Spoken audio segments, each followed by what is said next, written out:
give all credit to Florida State. I thought for really the entire game they were by far the tougher team. I thought our guards got manhandled.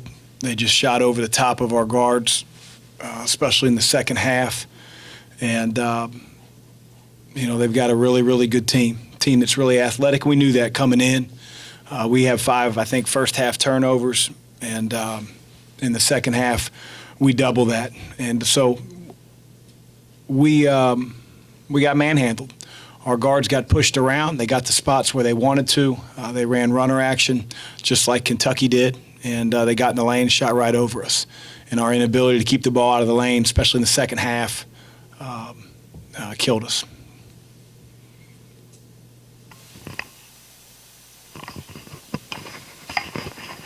Chris, is that a correctable problem with the personnel you have? We have to be a lot tougher. I mean, we're not going to correct our height. It's going to be what it is. But we could have done a much better job and need to do a much better job of not letting players to get to their spots so close to the rim and shoot right over the top of us. So if we'd have done a better job of whipping a few of the screens so that the angle wasn't given to them to get in the lane, then their shots would have been a little bit further out.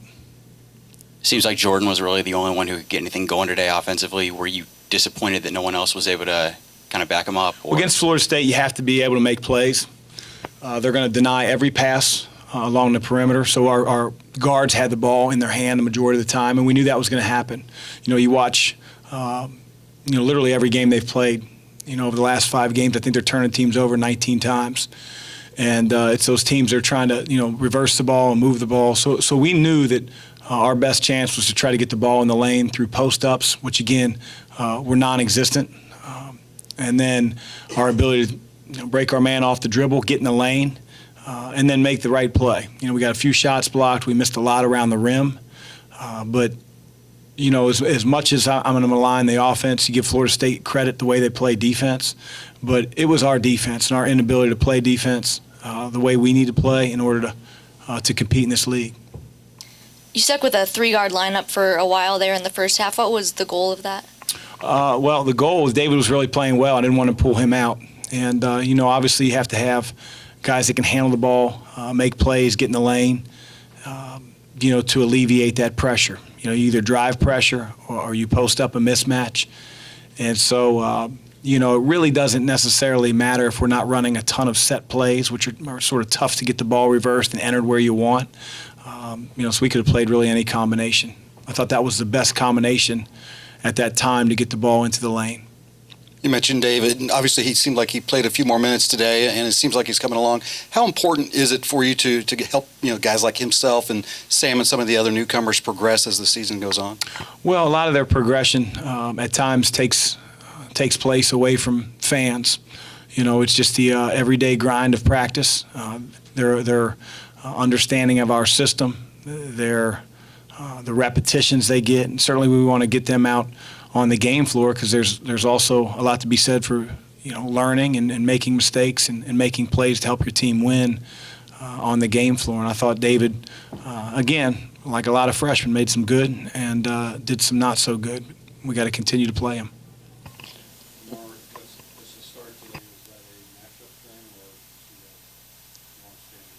Well, one of the things that we sort of balance as a staff is trying to get David in. And, it's no secret Ryan hasn't played as well as he did maybe the first 7 or 8 games. And I thought Fresh has really played, pretty daggone well to this point.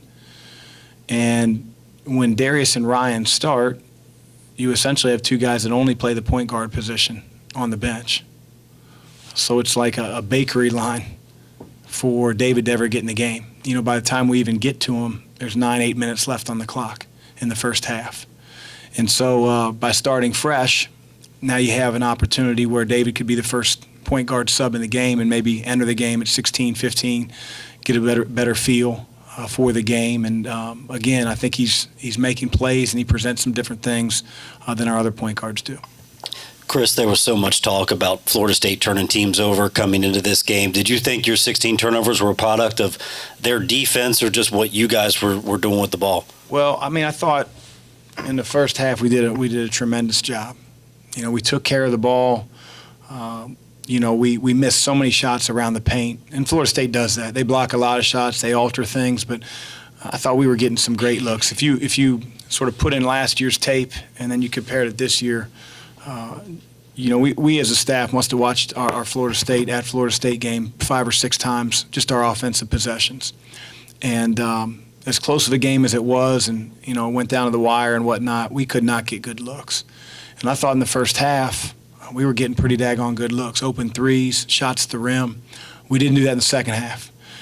We also had some killer turnovers in transition. Not even in the half court, but just we get a stop defensively. Now we're pushing it up, and now we advance the ball, and Florida State does a great job of reading our eyes, and a couple car crashes, and the ball's loose, and they're going the other way with it, and just sort of back-breaking at the moment. But despite all that, we got it to a 5-point game with our 2-3 zone, and they wore us down, and our guards have to be a lot better.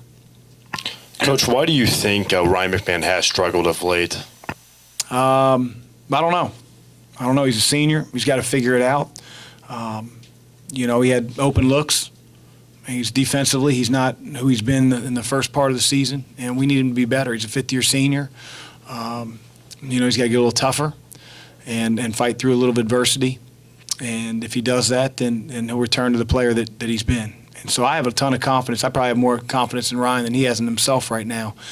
But the last thing he can do is feel sorry for himself. That was going to be my next follow-up question about his confidence. I mean, has he been the same player in practice in terms of confidence? He needs to be better. And I don't mean the confidence. He needs to play better. He needs to be tougher, both mentally and physically, for him to be a better player.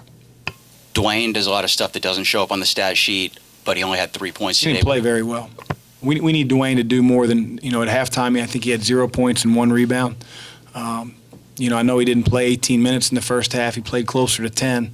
But, again, another fifth-year senior that has to figure it out for us to be the team that we're capable of being. And he's been doing that his whole career, figuring it out, and being a guy that we can count on to be a warrior. But, games like today against an elite-level team, we need him to be engaged and productive right from the very beginning. Yeah, we need it. He's one of our most experienced players. He knows that. Zone defense, your impression on how this team is, I guess, progressing and learning the zone defense that you're trying to throw out there? Well, their ability to just get in the lane with that little baseline runner action was crippling us there for a bit. Just was. They got to the spot, they rose, they made the shot. And so we felt like a switch was necessary. It did its job in the very beginning. They started to flash a guy at the high post in Vassell, and he hit a couple shots. And they got a little bit more confidence in that. So we opted to, not ride it out throughout the rest of the game, but, maybe used it one other time. So it's a curveball. We got to be better than giving up 55% from the field, no matter if we play man, zone, or you name it.